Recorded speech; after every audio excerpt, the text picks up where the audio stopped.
If you ask a sample of Boston voters about their preference in this year's race for mayor, the largest number will tell you they're still undecided. At least that's the result of a recent survey by Poll Progressive and the advisory firm Emancipated Group. But among other local voters, the top three preferences were in order: Anissa Essaibi-George, Michelle Wu, and Kim Janey. To tell us about the figures on candidates and some of the campaign issues is a co-founder of Poll Progressive, David Fadul. Thank you very much for being with us, David. Thank you for having me. I want to have you put this in perspective right now. Numbers for candidates versus still undecided. What do you make of that? Yeah, so the numbers that we have show a field that's both unsettled and also developing some clear patterns. So unsettled in that the number of undecideds is large enough that any candidate realistically could make it to the runoff. No candidate is completely out of this. As you said, a plurality of voters are actually undecided, which is huge. But what we are seeing is a division into two groups. There's the top tier, which is Essaibi-George, Janey, and Wu. And then there's the lower tier, which is Campbell, Santiago, and Barros. And I think that those two tiers are pretty clearly established, and they have repercussions, with Essaibi-George leading, albeit narrowly. She's leading because the other two candidates who are vying for the moderate lane, Santiago and Barros, have not caught fire yet. So she is benefiting from that, while Wu and Janey and Campbell are all battling for the progressive lane. Well, people who spend a lot of time thinking about city politics would not be surprised to see that Essaibi-George and Michelle Wu are pretty strong in these numbers. But wouldn't there be at least a little surprise that Kim Janey didn't do better, given all the exposure she's had? We turn on the TV set, all these controversies she's trying to deal with. You see her on national TV. She's really a historic breakthrough political figure in a way. And then I look at the poll numbers, I'm saying, what's going on there? Yeah, well, Wu and Essaibi-George have some built-in benefits, and namely that they have won at-large races multiple times. So voters have seen their names regardless of where they are in the city. That's not true of Janey. She has not won an at-large race before. Now, I think that being the acting mayor has given her a strong boost. And when you look at her support, she has a strong plurality of Black voters supporting her. However, as acting mayor, she has a lot of downsides to the mayorship without a lot of the upsides. For example, with this white firing, she is running up constantly against what the charter allows her to do. And the other candidates get to basically blame her for inaction, even though she's in this gray middle ground where she's not fully a mayor, so she doesn't have all the powers, yet she is calling herself Mayor Janey. So people expect those full powers to be in play. So I think that she has gotten a boost from the mayor title associated with her name, but she's also gotten a lot of downsides because the candidates can all basically pin current failures on her.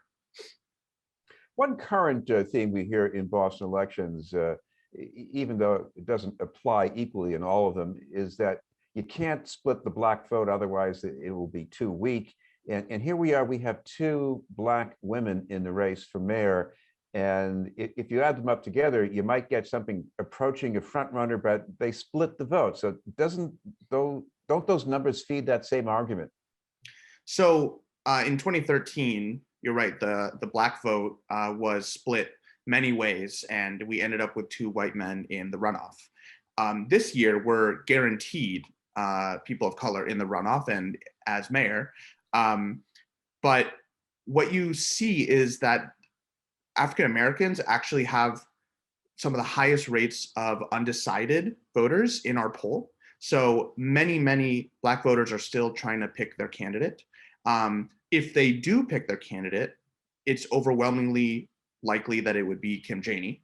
She has a strong plurality of Black support, but Black voters are undecided, and I think they're still feeling out which candidates best represent their interests. So I think that there's always a risk of Black vote being split, But I also think that it's still quite early, and Kim Janey is doing a solid job of, consolidating it. I want to ask you about your issues question on the police budget. In an ideal world, I think a lot of people might want more cops and less overtime. But on the other hand, you ask people about whether they want the budget reduced with maybe more spending on things like prevention and social services. What did you get in response to that? Sure. So we found that a plurality, almost a majority, 49% of respondents support cutting the Boston police budget and then reinvesting those funds into violence prevention and social programs. And that's a plurality. That means that more people tend to favor it than not. However, there is a large portion of undecideds who could swing it into opposition if they all move that way. So in my view, this is the result of this sustained conversation we've had since last summer, where advocates were calling for that exact policy, which is why we phrased it that way. Specifically, cutting the budget and then reinvesting those funds, not just cutting the budget to cut the budget. And I think Boston voters, I think there is, a false choice that there has to be more cops to prevent crime. I don't think that's necessarily true. And I think that the discussions over last summer and leading into now have made Boston voters aware that if you invest funds into programs that aren't necessarily police, they can still do what we want, which is less violence and healing in the city. Now, what about the way responders to that question broke down as far as whom they preferred from there? Yeah, so this was really interesting. One of the biggest numbers that stood out, 73% of acting Mayor Janey's supporters support cutting the budget and reinvesting those funds. But on the other hand, 81% of Ivy George's supporters oppose that policy. And if you're following the race closely, that is a very clear distinction that you can see in their answers in forums and debates. And what that tells me is that this coming budget season is going to be extremely important, because if acting Mayor Janey doesn't get the budget cut by some amount, her supporters may look elsewhere for a candidate who can. Again, with that acting mayor title being a benefit and a curse at the same time. So what this tells me is that there's a huge division, and there's two lanes, the progressive and the moderate lane, that's already appearing, even though we're months out from preliminary. What about patterns by age? Different age groups and how they stack up with different candidates. What did you see? Yeah, so we found that voters that tended to be younger they were split between Wu and Ivy George, which was interesting to me. But we also found that older voters tended to back acting Mayor Janey. However, voters that were over 65 also happened to be some of the most undecided voters. So there's still a lot of work to be done among candidates to reach older voters and all voters, to be honest. And I think that this open field, I think voters have a lot of good choices. And so that's leading to that high undecided number. Kim Janey has a deep background as an education advocate, and yet it was interesting to see in your poll that the voters who think education is the most important issue were most likely to support Anissa Ivy George. What do you think is going on there? Yeah, well, if you've seen Ivy George's messaging from her city council races, she always talks about being a former teacher, and she has consistently made education a talking point of hers.